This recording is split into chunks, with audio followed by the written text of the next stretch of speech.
갈릴리 찬양대의 귀한 찬양을 하나님께서 받으신 줄 믿습니다.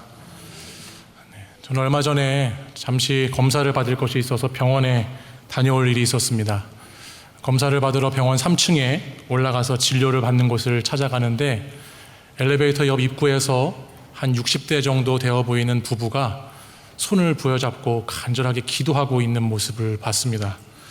무슨 사연이 있길래 사람들이 이렇게 많이 왕래하는 이곳에서 저렇게 간절하게 기도를 하고 있을까? 이제 이런 생각을 하면서 고개를 돌려서 옆을 잠깐 쳐다보니까 거기가 바로 중환자실이었습니다. 아마도 사랑하는 가족 중에 누군가가 지금 급하게 중환자실에서 수술을 받고 있어서 정말 간절하게 절실하게 기도밖에 할 수 없는 그런 상황에 처한 것 같아 보였습니다. 지나가는 사람들 신경 쓸 겨를도 없이 그냥 그 두 부부같이 보이는 분들이 손을 부여잡고 그 의자에서 간절히 기도하는 모습이 지금도 이렇게 눈에 선하게 생각이 납니다. 공교롭게도 몇 가지 검사를 더 하는 동안에 그 앞을 계속 지나치게 됐습니다. 그런데 이번에는 또 한 여인의 모습이 눈에 들어왔어요. 그분은 그 중환자실 옆에 있는 의자에 앉아있지도 못하고 그 수술하고 있는 곳을 계속 기웃기웃거리면서 이리저리 왔다 갔다 하면서 참 애처로운 모습으로 그곳에 서 있는 모습을 봤습니다. 그리고 막 잠깐 동안 이렇게 눈을 감으면서 도와주세요, 도와주세요 이렇게 작은 목소리로 외치고 있는 모습이 보였어요. 그 심정이 얼마나 다급하고 얼마나 간절한지가 제게도 느껴졌습니다. 그러면서 이제 그 길을 지나서 제가 검사받아서 기다려야 되는 그 자리에 이렇게 앉았는데요. 그렇게 지루하게 기다려야 되는 그 자리에서 자꾸만 저쪽 반대편에 있는 그 중환자실 쪽에 계셨던 분들의 모습이 계속 생각이 나는 거예요. 그러면서 이런 생각이 들었어요. 불과 몇 미터 떨어져 있지도 않고 같은 병원에 와 있는데도 저와 그분들의 모습이 많이 다르다는 생각을 해보게 됐어요. 그분들이 의사 선생님을 기다리고 있는 그 기다림과 제가 기다리는 기다림이 굉장히 다르고 그분들이 그 대기하면서 있는 그 시간의 그 모습과 태도는 저하고는 전혀 딴판이더라고요. 너무 다르더라고요. 같은 공간, 같은 의자에 앉아 있었지만 자신의 처한 상황과 형편에 따라서 너무나 크게 다른 모습을 보게 된 것이죠. 여러분에게 한번 오늘 이런 질문을 드려보고 싶었어요. 주일 찬양 예배에 와서 똑같은 공간에 똑같은 의자에 앉아 계시는데 교회를 영혼의 메디컬 센터라고 표현한다면 오늘 여러분은 어떤 상황 가운데 이 자리에 앉아 계신다고 스스로 생각하시나요? 내가 그냥 어떤 검사 정도 받는 걸로 이 자리에 와 계신 분도 계실 거고 어떤 분은 정말 지금 급한 수술이 필요한 것처럼 그런 마음으로 이 자리에 와 계신 분도 계실 겁니다. 저는 목사여서 그런지 모르겠는데 일상의 이런 여러 가지 경험들을 하다 보면 이것을 꼭 신앙의 현장에 가져와서 자꾸 생각해 보게 됩니다. 그냥 사소한 것 같은 경험들도 때로는 교회, 성도, 하나님 이런 것들을 생각하면서 제 시간을 이렇게 지나가게 되는데 그 중환자실 앞에서 정말 절박하게 기도하는 그분들을 보고 그 사이에 이런 생각이 들었어요. 교회야말로 저런 절박한 심령으로 나와야 되는 곳이구나. 교회에 앉아있는 그 내 모습이야말로 저런 모습으로 교회에 와 있어야 되는 것은 아닌가라는 생각을 해보게 되었습니다. 죄와 허물로 죽을 수밖에 없는 저희들을 유일한 구원자가 되시는 예수 그리스도께서 생명을 주신 곳이 교회입니다. 세상에 살면서 많은 욕망과 욕심으로 치명적인 병이 들어가고 있는 저희들을 치료자가 되셔서 새롭게 고쳐주시는 곳이 교회입니다. 살 희망이 없어서 스스로의 힘으로는 어떻게 할 수가 없어서 도저히 견딜 수 없어서 나온 영혼들을 살려주시는 곳이 교회입니다. 교회는 일주일에 한 번 가족들을 만나기 위해서 모이는 것도 아니고 친구들 만나기 위해서 모이는 것도 아니죠. 교회는 어떤 일을 하기 위해서 오는 것도 아니고 내 이름을 내거나 내가 어떤 인정을 받기 위해서 오는 것도 아닙니다. 교회는 살기 위해서 와야 되는 곳입니다. 오늘날 한국교회가 참 어렵다고, 문제라고, 위기라고 하는 이야기 다 들어보셨을 거예요. 한번 생각해 봤습니다. 한국교회가 왜 위기일까? 그 중에 하나가 교회에 살기 위해서 오시는 분들이 줄었기 때문이다라고 생각이 들었습니다.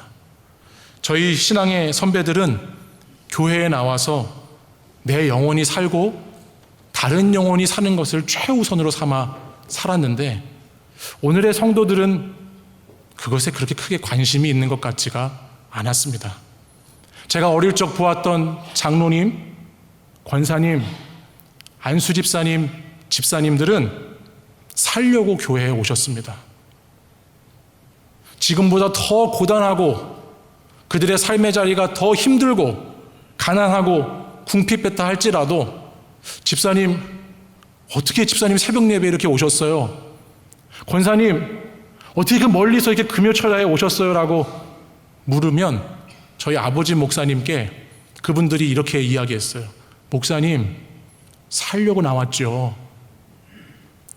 목사님, 살려고 왔어요. 이렇게 얘기했던 분들이 꽤 많았던 기억이 있습니다. 교회에 와서 다른 것을 하려는 것이 아니고 살기 위해 나왔고, 살려주시는 하나님의 은혜를 경험했고, 그 은혜 가지고 또다시 힘을 내어서 복음을 증거하며 살았던 것이 신앙의 영적인 원리 안에 있었던 모습임을 돌아보게 됩니다. 오늘 저와 여러분이 읽은 이 열왕기하의 본문의 말씀은 살려고 나온 한 여인의 이야기예요. 이 여인은 살기 위해서 엘리사라고 하는 선지자 앞에 나왔습니다. 이 여인은 남편이 죽고 과부가 되었는데, 오늘 말씀해 보니까 수없이 많은 빚을 져가지고 그 빚을 갚을 능력이 없어서 지금 자기에게 있는 두 아들마저 종으로 팔리게 될 위기에 처한 여인입니다.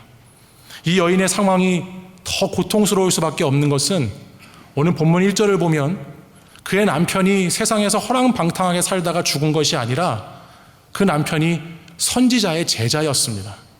그리고 이어지는 말씀을 보면 그 남편이 하나님을 경외하는 사람이라고 성경이 기록하고 있어요. 그러니까 이 여인의 입장에서 보면 도대체 왜 잘 믿는 가정에 이런 일이 일어났는지, 남편의 죽음이 이해가 되지 않고 거기에 자신의 현실은 두 아들마저 빼앗길 위기에 놓인 이 여인이 굉장히 고단하고 피 묻은 절규가 오늘 이 본문 가운데 나타나고 있다는 것이죠. 1절 말씀에 보면 여인이 엘리사에게 부르짖었다라고 성경이 기록하는데, 여기에 있는 이 부르짖음이라고 하는 단어는 차크라는 단어를 쓰는데, 이것은 정말 깊은 살려달라고 하는 외침입니다. 이 동사는 절망의 상황 속에서 하나님 앞에 나와서 하나님께 아주 간절하고 절박하게 탄원하는, 마치 중환자실 앞에서 손을 잡고 기도하는, 살려달라고 부르짖는 그 외침과 같은 외침이 오늘 이 여인의 모습이라고 하는 것입니다. 간절한 부르짖음이 있다라고 하는 거예요. 사랑하는 여러분, 하나님은 부르짖는 자에게 응답하시는 하나님이신 줄 믿습니다. 하나님은 살려고 나온 자에게 은혜 베풀어 주실 줄 믿습니다. 오늘 2절의 말씀을 한번 보십시오. 2절 상반절 말씀을 제가 읽겠습니다. 엘리사가 그에게 이르되 내가 너를 위하여 어떻게 하랴? 내 집에 무엇이 있는지 내게 말하라. 아멘. 2절 상반절 말씀을 보니까 마치 이 말씀을 보면 이런 생각이 들더라고요. 예수님께서 내가 낫고자 하느냐? 내게 무엇을 해주기 원하느냐라고 이렇게 병자들에게 물으셨던 것처럼, 오늘 엘리사가 은혜를 베풀기 전에 예수님의 그 물음처럼 이 여인에게 내가 지금 너를 어떻게 도와줄까? 너가 갖고 있는 것이 뭐가 있냐라고 이렇게 묻는 장면이에요. 그에 대해서 2절 하반절에 보니까 이 여인이 이렇게 대답했습니다. 2절 하반절입니다. 그가 이르되 계집종의 집에 기름 한 그릇 외에는 아무것도 없나이다 하니. 아멘. 이 부분을 히브리 원어의 순서대로 보면 그 원문은 이렇게 기록되어 있어요. 엘리사가 뭐를 도와줄까? 너 가지고 있는 게 뭐가 있느냐 물었을 때 이 여인이 이렇게 대답합니다. 아무것도 없어요.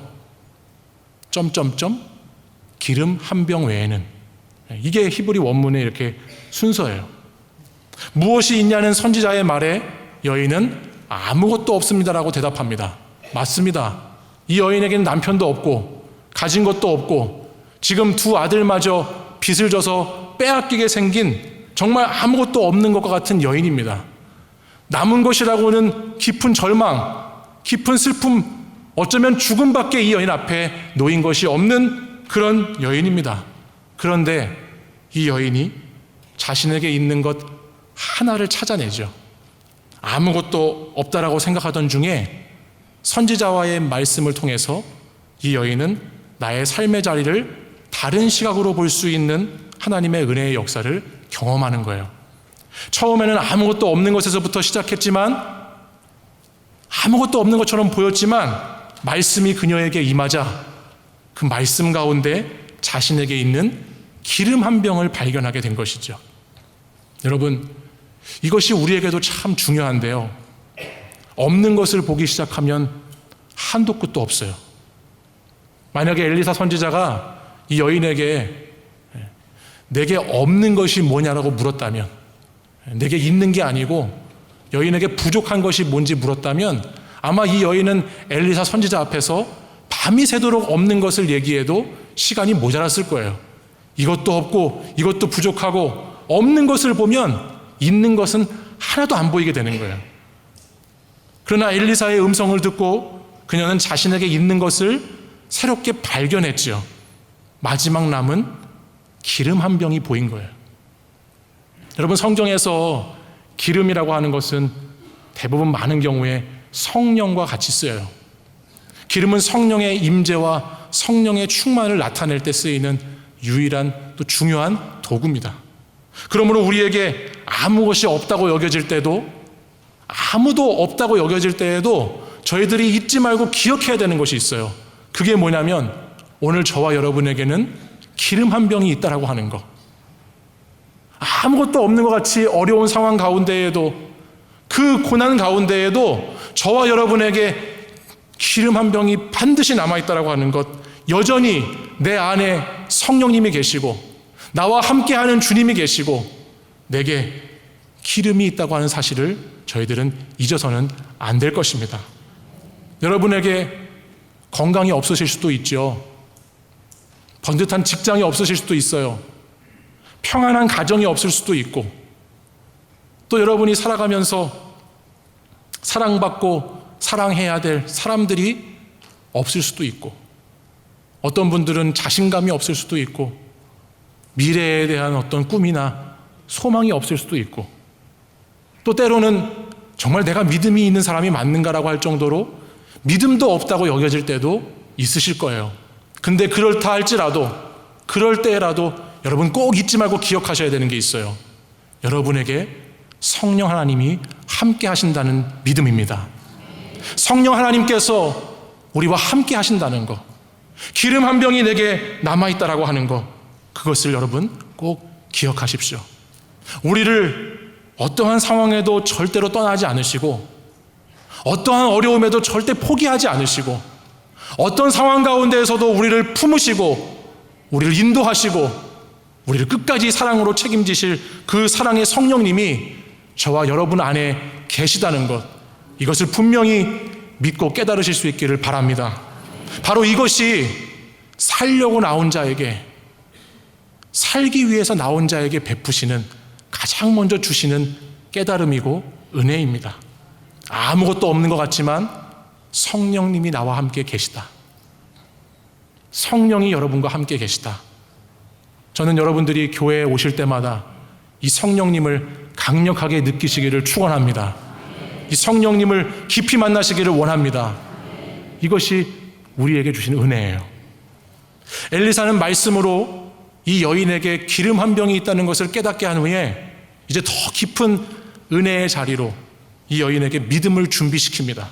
그것이 3절과 4절에 나오는 말씀인데 우리 먼저 3절 말씀 같이 한번 읽어보도록 하겠습니다. 3절 읽겠습니다. 시작. 이르되 너는 밖에 나가서 모든 이웃에게 그릇을 빌리라. 빈 그릇을 빌리되 조금 빌리지 말고. 아멘. 기름 한 병이 있다라고 하는 이 여인에게 엘리사는 이제 너는 밖으로 나가라고 요구합니다. 나가서 뭐를 하라고 하죠?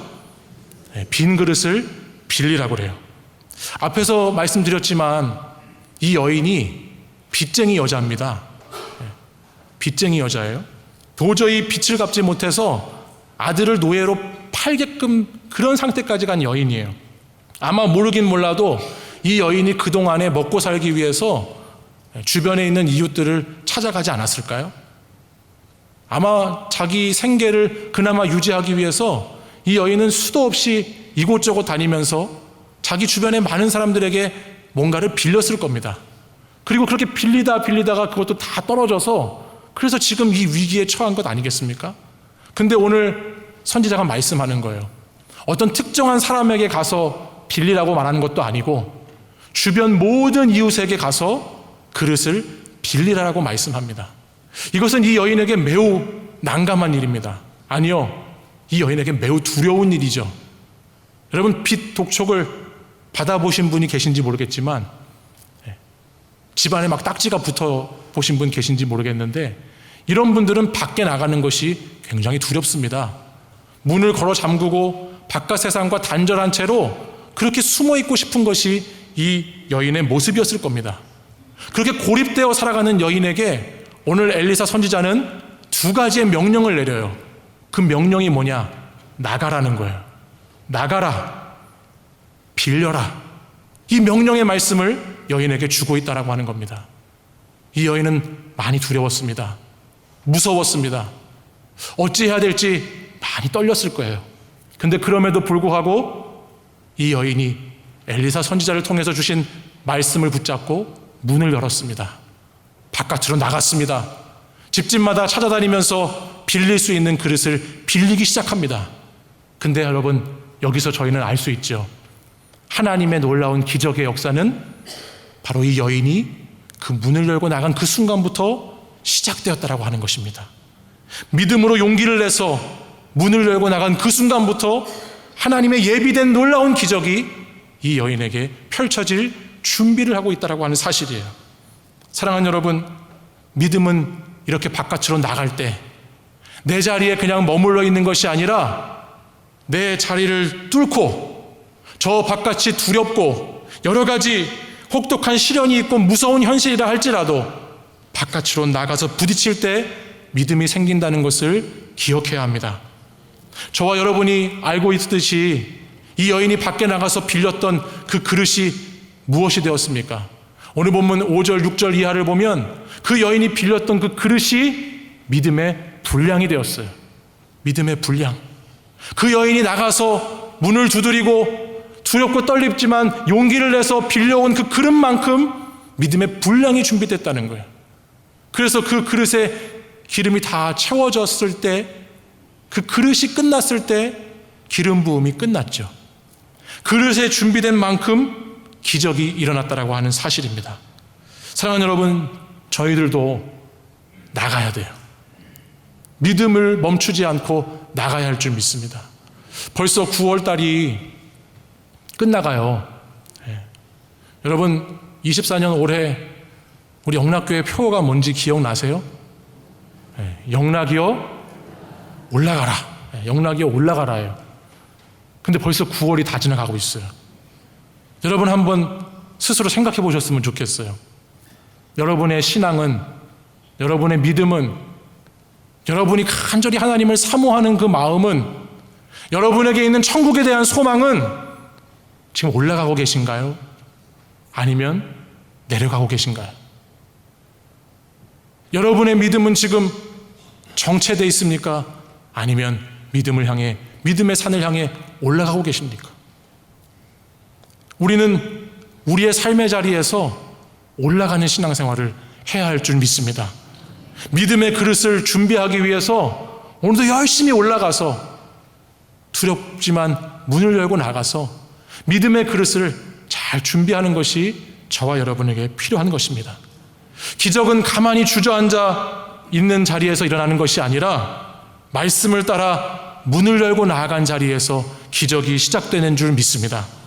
우리가 믿음으로 빈 그릇을 가지고 주님 앞에 나아가면 우리는 부족하지만 부족함이 없으신 주님의 은혜가 그 그릇에 채워지는 놀라운 경험을 하게 될 줄 믿습니다. 그래서 우리는 나가야 하는 것이죠. 계속해서 본문 4절 말씀을 함께 읽어보겠습니다. 4절 같이 읽습니다. 시작. 너는 내 두 아들과 함께 들어가서 문을 닫고 그 모든 그릇에 기름을 부어서 차는 대로 옮겨 놓으라 하니라. 아멘.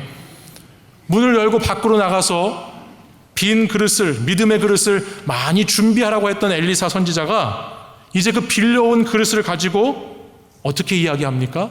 문을 닫고 들어가라고 말씀해요. 문을 닫고 들어가라. 이것은 믿음의 또 다른 차원을 보여주고자 하는 말씀이에요. 우리의 믿음은 바깥으로 나가서 부딪히고 바깥으로 나가서 싸울 때에만 생기는 것이 아니라 우리의 믿음이라고 하는 것은 때로는 안으로 들어와서 잠잠히 있는 시간도 필요하다라고 하는 겁니다. 믿음의 모양에는 열심히 밖으로 나가서 도전하고 열심히 나가서 치열하게 싸우는 것도 있지만 믿음의 모양에는 하나님과 함께 잠잠히 믿음의 그릇을 가지고 주님 앞에 나와서 은밀하게 거하는 시간도 있어야 된다는 것을 우리에게 말씀해 주는 것입니다. 문을 닫고 하나님과 나만이 고요하게 주님 앞에서 고독하게 정말 주님과 나만이 함께하는 그 시간을 통해서 이 기적은 완성되어 가게 되는 것이죠. 사랑하는 여러분, 저와 여러분에게도 이런 시간이 있으셨으면 좋겠습니다.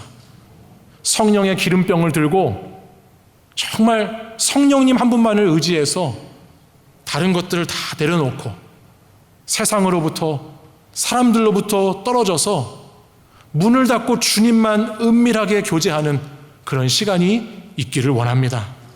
거룩한 믿음을 위해서 여러분 분리하고 차단할 것들을 생각하셔야 돼요. 여러분의 믿음을 위해서 과감하게 문을 닫아야 될 것들을 여러분 생각해 보셔야 됩니다. 그리고 하나님과의 가까운 임재 속으로 여러분이 들어가실 수 있어야 되는 것이죠. 저는 이 여인이요, 밖에 나가서 믿음의 그릇을 다 빌려서 이제 문을 닫고 집 안으로 들어왔잖아요. 그 다음에 가장 먼저 무엇을 했을까 한번 상상해 봤어요. 그 많은 그릇을 열심히 빌려가지고 믿음의 분량을 잘 준비한 다음에 이 여인이 뭘 했을까? 저는 성경에 기록되진 않았지만 한 가지 확신이 들었어요. 이 여인이 기도했을 것 같아요. 이 여인이 열심을 다해서 믿음의 분량을 준비했는데 아직 뭐가 없습니까? 믿음의 확신이 없습니다. 여러분 그렇지 않아요? 그릇에 빌려오라고 하긴 했지만 도대체 이 빌려온 그릇으로 무엇을 할지 막막합니다. 내게 있는 기름병을 그릇에 담으라고 하셨지만 그릇은 많은데 기름병은 하나여서 어떤 일이 일어날지 전혀 모르는 아직 확신할 수 없는 상황 가운데 놓여 있습니다. 바로 그때 이 여인이 무엇을 했을까? 이 여인은 기도했다라고 하는 거예요. 기도하면서 이렇게 했을 것 같아요. 주님 말씀하신 대로 그릇을 다 빌려왔어요. 그리고 주님 말씀하신 대로 내게 남아있는 이 기름 한 병 그릇에 부으라고 하시니 붓겠습니다. 주님께 맡깁니다. 도와주십시오. 아마 이렇게 이 여인이 기도하면서 자신에게 있는 그 기름 한 병을 그릇에게 부었을 겁니다. 이 여인의 간절한 기도가 믿음을 확인하는 도구가 되었다는 말이죠. 저는 매주 수요일마다 성경 공부반을 이렇게 하나 하고 있습니다. 지난 9월에 개강을 했는데요. 그 성경 공부반에서 이제 첫 이제 하반기 시간에 가을에는 기도하게 하소서라고 김현승 장로님의 시를 제가 이렇게 한번 읊어드렸어요. 그런데 가을이 올려다가 도망가 버리는 바람에 제가 정말 시기적절하지 못했다라는 생각을 굉장히 많이 하면서 회개를 했어요. 근데 어제 오늘 날씨를 보니까요, 가을이 정신을 차렸어요. 그렇죠? 제정신을 차려가지고 가을이 이제 번지를 맞춰서 저희들에게 오고 있는 것을 느낍니다. 여러분, 가을은 먹고 놀기 좋은 계절이 아니라 가을은 기도하기 좋은 계절이에요. 가을은 믿음의 분량을 준비한 여러분들이 믿음의 확신을 갖기 위해서, 놀라운 믿음의 역사를 경험하기 위해서 기도하시기에 너무 좋은 계절이에요. 성령님과 함께 친밀한 교제할 수 있는 이 가을, 그 가을에 기도하실 수 있는 여러분 되시기를 간절히 바랍니다. 준비된 믿음의 역사가 여러분이 기도하시는 그때부터 시작되고 빈 그릇에 기름이 채워지는 그 놀라운 일들을 기도하는 순간부터 여러분들 경험하시게 될 줄 믿습니다. 오늘 본문의 말씀을 이렇게 묵상하면서 저는 이 여인에게 주셨던 마지막 부분에 정말 큰 은혜를 받았습니다. 그게 뭐냐면 빈 그릇에 기름을 붓는 장면이 있잖아요. 그게 이제 4절과 5절에 반복해서 나오는데요. 이 4절과 5절 말씀을 가만히 들여다보니까 이 빈 그릇에 기름이 채워지는 이 기적의 장소에, 문을 닫고 들어왔던 그 장소에 누가 같이 있는 줄 아세요? 이 여인의 아들들이 같이 있어요. 4절에 보니까 너는 내 두 아들과 함께 들어가서 문을 닫고 그랬어요. 5절 말씀에 보면 여인이 물러가서 그의 두 아들과 함께 문을 닫은 후에라고 했어요. 성령 하나님께 조용히 집중하는 그 시간에 누가 있냐면 이 여인의 두 아들들이 함께하고 있다는 거예요. 물론 성경을 보다 보니까 아마 나가서 그릇을 빌릴 때에도 이 두 아들이 같이 나가서 빌렸겠죠. 근데 성경은 특별히 4절과 5절 말씀을 통해서 문을 닫고 들어와서 있던 그 장소에 거기에 이 두 아들들이 함께 있다라고 하는 것을 강조해서 말씀하고 있어요.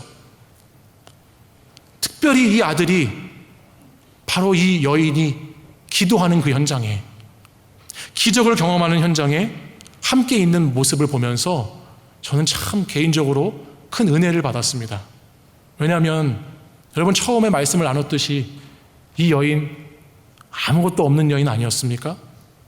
그죠? 아무것도 없습니다. 기름 한 병 외에는 아무것도 없습니다. 그랬어요.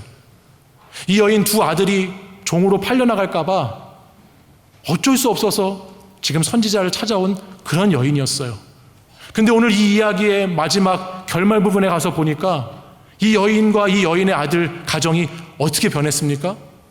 하나님의 기적을 경험하는 기도의 현장에 아들들이 같이 있고, 그 놀라운 하나님의 역사는 이 여인만 살려내신 것이 아니라 이 아들들의 삶에까지 개입하셔서 책임져 주시고 믿음을 공유하게 하시고 이 가정에 놀라운 믿음의 부흥을 주신 역사로 나타나고 있다고 하는 사실입니다.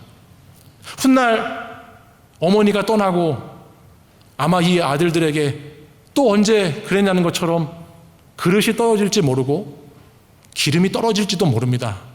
근데 여러분, 이 아들들은 걱정할 게 없습니다. 왜요? 성령 한 그릇, 성령 한 병 가지고, 그 기름 한 병 가지고 자신들이 경험했던, 자신들이 놀랍게 누렸던 하나님과의 은혜의 기억이 있기 때문입니다. 저는 이 장면이 너무 은혜가 되었습니다. 하나님께서는 아무것도 없는 이 여인 한 명만 살려내는 것이 아니라 그 여인의 아들들에게 믿음을 주셔서 그 아들들을 살려내시고, 그 아들들에게도 어떠한 고난이 찾아오고 어떠한 어려움이 찾아와도 성령의 기름 한 병이 있다는 것을 기억할 수 있는 그런 자녀 삼아주신 은혜가 오늘 이 말씀 가운데 있었다라고 하는 것입니다. 사랑하는 여러분, 저는 여러분의 가정이 이와 같은 가정이 되시기를 간절히 원합니다. 여러분이 믿음으로 살기 위해서 하나님 앞에 나오실 때, 여러분이 힘들고 어렵지만 오늘도 살려고 교회에 오실 때, 그때 여러분의 가정과 여러분의 삶의 자리가 오늘 이와 같은 하나님께서 베푸시는 은혜로 충만하시기를 간절히 소망합니다. 사랑하는 여러분, 하나님은 살려고 나온 자에게 은혜 베푸십니다. 아무 것이 없는 것 같은 상황 속에서도 성령님이 함께 하신다는 그 은혜를 베풀어 주십니다. 믿음의 분량을 잘 준비하면 하나님은 준비된 그 믿음을 가지고 나와 내 가정과 이웃들에게까지 그 놀라운 은혜를 흘려주어 보내십니다. 오늘도 그 하나님께서 저와 여러분과 함께 하심을 믿고 24년 남은 석 달을 믿음의 그릇도 잘 준비하시고 그 믿음의 확신을 위해서 열심히 기도하시고 사랑하는 가정과 사랑하는 교회와 사랑하는 공동체 가운데 베푸시는 하나님의 은혜를 많이 담아 나눌 수 있는 그런 우리 모든 영락의 식구들 다 되시기를 간절히 소망합니다. 기도하겠습니다. 사랑과 은혜가 풍성하신 하나님 아버지, 살려고 하는 자에게 베푸시는 주님의 은혜를 기억합니다. 오늘 말씀을 통해서 성령 하나님께서 우리와 함께 하시고 오늘도 믿음을 가지고 삶의 자리를 살아갈 수 있도록 인도해 주신 은혜에 감사를 드립니다. 믿음의 분량을 잘 준비하게 하시고 기도하며 그 믿음을 확신으로 잘 바꿔가게 하시고 성령님과 함께 놀라운 기적의 은혜의 현장에 함께하는 우리 영락의 모든 성도들 될 수 있도록 역사하여 주시옵소서. 예수 그리스도의 이름으로 기도드립니다.